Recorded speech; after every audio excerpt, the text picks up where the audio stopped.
A different kind of poison, written by Jackviator. Jacktrix shook their head in bemusement as they looked across the break room table at their human co-worker. You know, I still don't understand how you can stand to work within 40 meters of him, much less in the same cubicle. The human looked up from their sandwich to meet the three-eyed stare of the Lumagog co-worker. They were a race of chitin-covered humanoids with trinocular vision, long sharp claws on their hands and feet, and bioluminescent algae nodules on their face and chest that aid in displaying what emotion they are feeling. You mean Reltic? What about him? He just needs a few accommodations here and there. No big deal. Jacktrix warily glanced at the diamond glass window in the currently unoccupied portion of the break room that has been cordoned off and hermetically sealed. The only thing that could keep them safe from the fumes of the co-worker was now the subject of their discussion. I wouldn't consider needing full hazmat equipment to prevent our death, as a few accommodations here and there. The human casually shrugged a shoulder that was currently covered in said hazmat suit. Agree to disagree. The Lumagog steepled their fingers. Listen, Hishana, you know that Bethesda manager from HR. She asked me to talk to you about this. The human let out an exasperated huff. Oh, come on. Now she's trying to get to me through you. I already told her I'm perfectly fine where I am. Just because he's a Saren site doesn't mean that he should be completely isolated. If one is unfamiliar with Saren sites, picture a bipedal 3-meter-tall porcupine with a face not unlike an anglerfish, with pitch-black eyes and needle-like teeth. Their biology necessitates an environment full of large quantities of what most other spacefaring species consider deadly neurotoxins, resulting in them typically being ostracized by the other sapient inhabitants of the galaxy. She's just scared about your situation, okay? She's even considering reassigning you to another department entirely. I mean, if that suit ruptures, you'd be breathing in deadly neurotoxins produced in those lung sacs. Neurotoxins that tell your heart to stop beating, your brain to turn off, that set organs then listen to. That doesn't worry you? Not really. I check the suit for leaks daily and have multiple redundant built-in sensors and alarms that notify me of any changes in air pressure. So you can tell her to stuff that reassignment. I'm fine where I am. That won't help you if he punctures it himself. With that barbed quills, males of his species are covered in, coated in even higher concentrations of those neurotoxins. Hey, it's cool. He makes a point of keeping a healthy social distance at work, and I don't touch him that often off the clock. Jathrex almost choked on her nutrient bar. You willingly touch him? Just when he asks. What? Hey, don't judge. The dude is super lonely, and no one else here wants to work anywhere near him, much less talk to him. He's the only one of his species working in 5 light years of this place, and he's touch-starved as hell. Basically, I just don't want him to get even more depressed than he already is. Jacktrix's eyes narrowed. He is depressed? The human winced. That slipped out. I shouldn't have said that. Just pretend that you didn't hear it, okay? Nah, okay. There was a brief silence before the Lumagog broke it with an awkward cough. So, when you say touch, do you mean, Jathrex trailed off, the bioluminescent nodules on her chitin-covered face shifting to an embarrassed orange. The human laughed and shook his head. No, nothing like that. So what did you mean? Nothing much. We just cuddle, platonically. Jacktrix's 3 eyes blinked several times as she processed what she had just heard before hazarding an answer. I see. Yeah, he was super nervous and embarrassed the first time he asked, but I was cool with it. Now it's a semi-regular thing. But how? Carpet suit. What?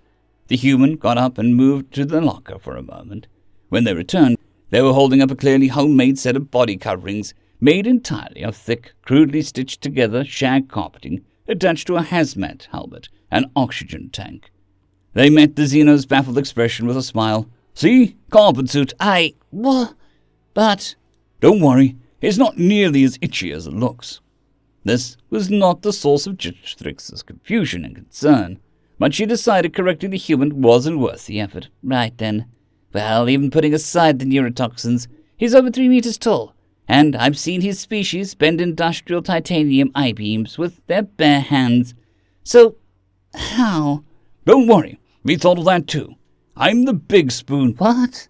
What does that even mean? The only real danger I'm in is if he falls asleep and rolls over on top of me, which, honestly, that would be a pretty cute way to go out. So I wouldn't even be that mad. Oh, speak of the devil. Juxtrix turned to see Reltok standing behind the diamond glass window across the room.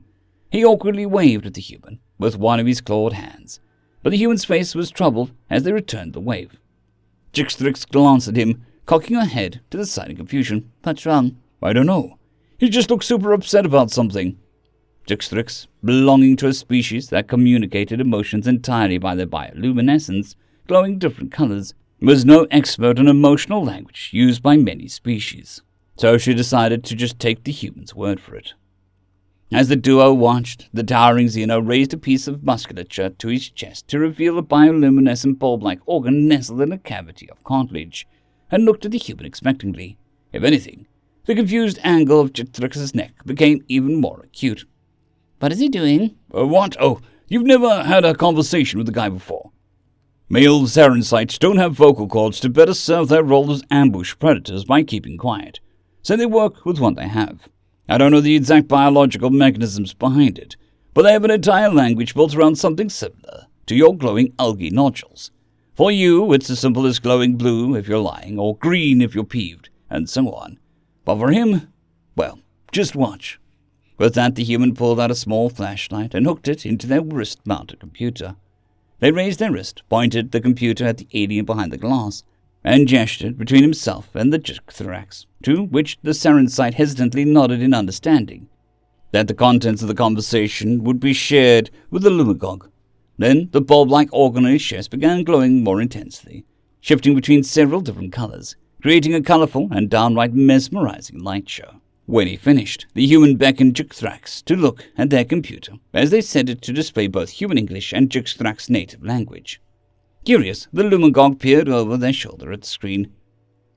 They have once again denied, refused, dismissed my friend, associate, loved one's application to work here. Too costly, difficult, overtaxing, and dangerous, risky, hazardous to have a second Sarensite individual outcast here for the moment, time, foreseeable future. The human face fell. Oh, man. The Sarensite began to glow again, continuing the linguistic light show. When he finished, the Lumagog began reading again, and what she saw disturbed her. Vitus 3 manager above co-worker, Liar, Hishala, said that they are working on it and intended to expand, rework, invest the facilities before it can happen. But I saw, witnessed, snuck look at her terminal from behind the containment death prevention prison across the room.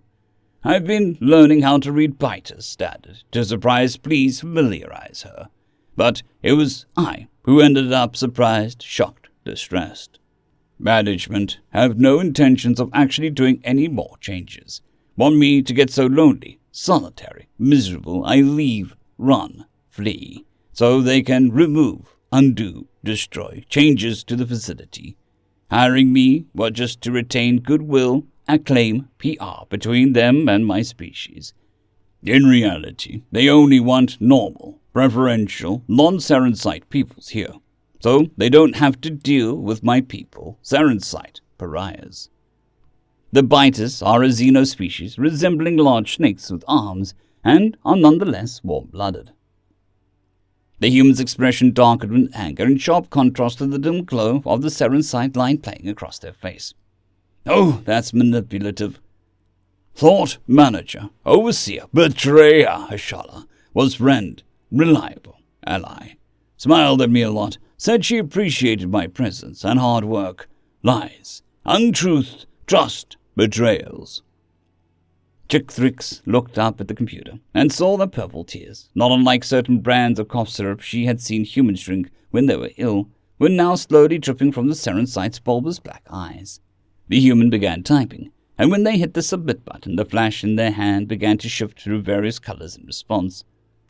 Did you take any pictures of what you saw? The Sarensite nodded as they glowed the response from behind the glass. Yes, affirmative, indeed. But she was communicating, messaging, light talking to upper management.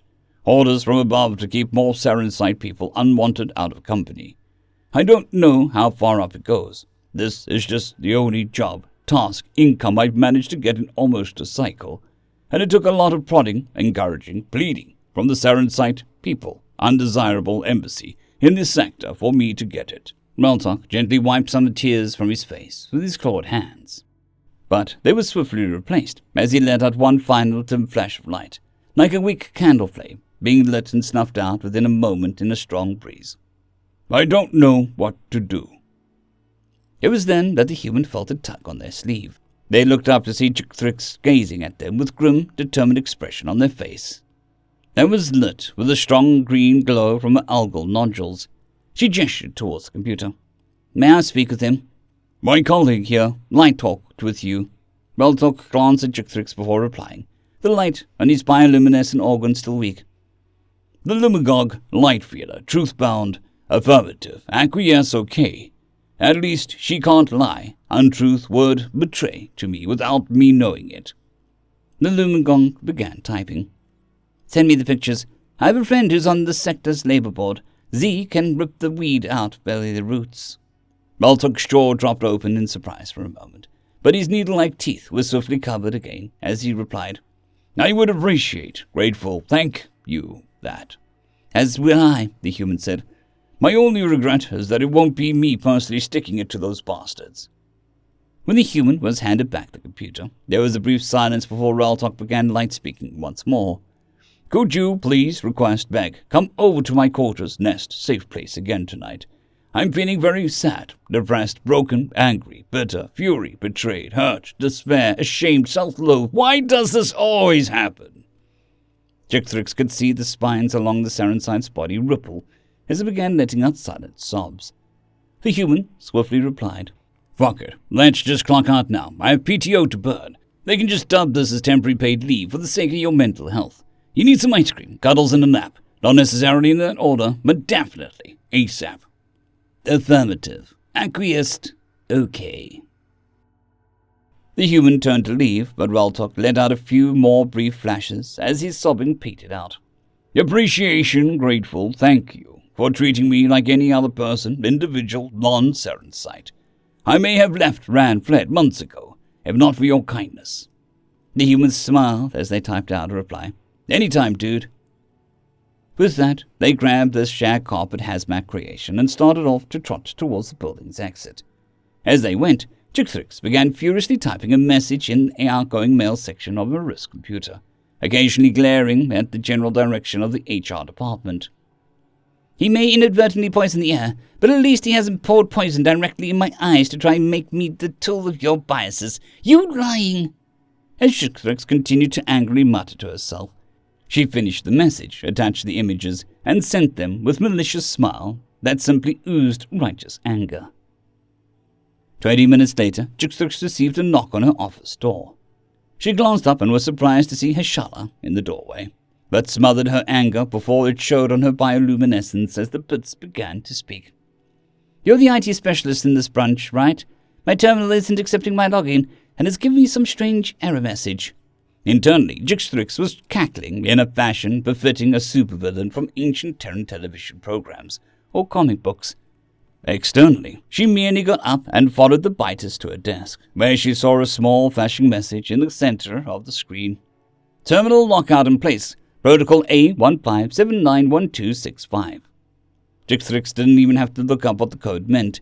She had spent the last 20 minutes researching what the most likely outcomes of the situation were on a personal computer, and had made a point to memorize this code in advance. Huh. It looks like your terminal was remotely locked by the local authorities. Heshala's eyes widened. What? I recognize this code from an article I read recently. Certain independent investment bodies in the sector, think stuff like the local labor board, that sort of thing, have the power to lock out the remotely downloaded terminal data from corporate networks to prevent the possibility of erasure of evidence. What? No, there has to be some kind of mistake. I doubt it. From what I read, they only ever do this if they have absolute proof of a crime having been committed. If it's any consolation, it's heavily regulated and overseen by even more regulatory bodies to prevent corporate espionage.